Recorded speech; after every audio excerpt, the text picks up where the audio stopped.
নমস্কার, কেমন আছেন সবাই? সঞ্চিতার রান্নাঘরে আরেকটি দারুণ রেসিপিতে সকলকে স্বাগত জানাই। আজকে আমি পরিবেশন করব চুনো মাছের লাউ ঘন্ট। আমি কিছুটা চুনো মাছ নিয়ে নিয়েছি।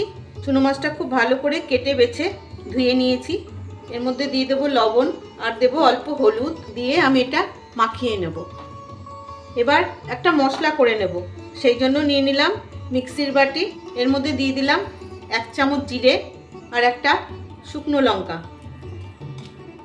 এই মশলাটা আমি খুব ভালো করে বেটে নেব। এবার রান্নাটা শুরু করব, সেই জন্য গ্যাস জ্বালিয়ে বসিয়ে দিচ্ছি কড়াই খুব ভালো করে গরম হয়ে গেছে। এতে দিয়ে দেব সর্ষের তেল। তেল খুব ভালো করে গরম হয়ে গেছে। অল্প একটু লবণ ছিটিয়ে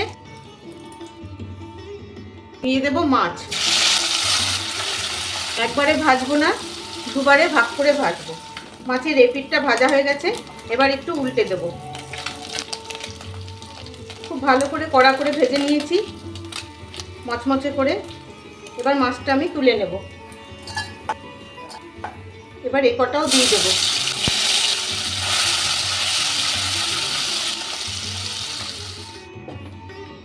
সব মাছগুলো উল্টে পাল্টে ভেজে নিয়েছি। এবার এই তেলে দিয়ে দেবো একটা ফোড়ন, জিরে আর শুকনো লঙ্কা।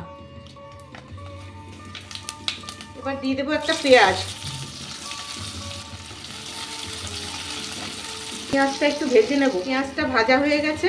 এবার দিয়ে দেবো এই যে জিরে আর শুকনো লঙ্কা বাটাটা, আর দেবো একটা তেজপাতা। দিয়ে দিচ্ছি মিক্সি ধোয়া জলটা। এবার জিরেটা একটু ভালো করে কষিয়ে নেব।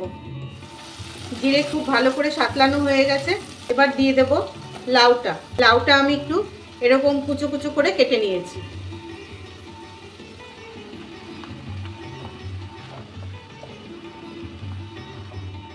দিয়ে একটু উল্টে পাল্টে নেড়ে দেব। আর দেব সামান্য একটু জল। লাউ দিয়ে অনেক জল বেরোবে, তবু আমি সামান্য একটু জল দিলাম, তাহলে তাড়াতাড়ি মজে আসবে। দিচ্ছি খুব অল্প একটু লবণ, পরে চেক করে দেব। এখন লবণ দিলে লবণ বেশি হয়ে যাবে। আর দেব একটা টমেটো। এবার এটা ঢেকে হতে দেব কিছুক্ষণ।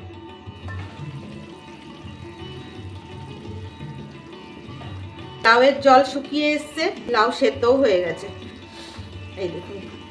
এবার দিয়ে দেব লবণ, আর একটু লবণ দিলাম। এবার দেব অল্প হলুদ। লাউ সেদ্ধের সময় যদি কড়াইয়ে লাউ সেদ্ধ করেন, তাহলে লাউ সেদ্ধের সময় যদি হলুদ দেওয়া যায়, তাহলে লাউটা ভালো সেদ্ধ হতে চায় না, দরকচ্চা হয়ে যায়। আর প্রেসারে যদি একটা সিটি মেরে সেদ্ধ করে নেন, তাহলে ঠিক আছে, হলুদ দিয়ে নুন দিয়ে সেদ্ধ করে নেওয়া যায়। আর লাউ সেদ্ধের সময় যদি হলুদটা দিয়ে দেওয়া যায়, তাহলে লাউ একটু দরকচ্চা হয়ে যায়, ভালো সেদ্ধ হয় না। এমনিই এখনকার লাউ সেই আগেকার মতন মজে না। দুটো চেরা কাঁচা লঙ্কা। এবার আরেকটু হতে দেব। খুব ভালো করে দেখুন মোটামুটি জল শুকিয়ে গেছে। এবার একটু খুন্তিটা দিয়ে আমি ঘেটে দেব অল্প চিনি। এবার দিয়ে দেব এই ভাজা মাছটা,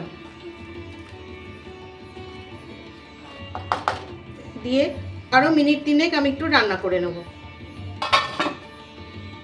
মিনিট 3 পর ফিরে এলাম, দেখুন একদম জল টেনে গেছে। এবার একটু বাইন্ডিংয়ের জন্য আমি 1 চামচ মতো চালের গুঁড়ো দিয়ে দেবো। আপনাদের কাছে যদি চালের গুঁড়োটা না থাকে, একটু আটা দিয়ে দেবেন। চালের গুঁড়ো করাতে কীরকম মাখা মাখা হয়ে গেল দেখুন।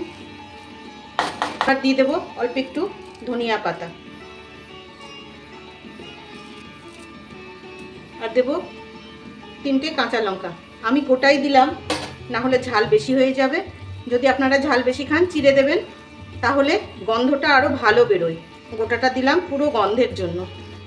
এবার গ্যাস অফ করে আরও ঢেকে রেখে দেবো 5 মিনিট। তৈরি হয়ে গেল চুনো মাছের লাউ ঘন্ট। কেমন লাগলো আপনাদের জানাবেন কিন্তু। ভালো লাগলে কিন্তু অবশ্যই জানাবেন। তবে আজকের মতন আসি, ভালো থাকবেন সবাই।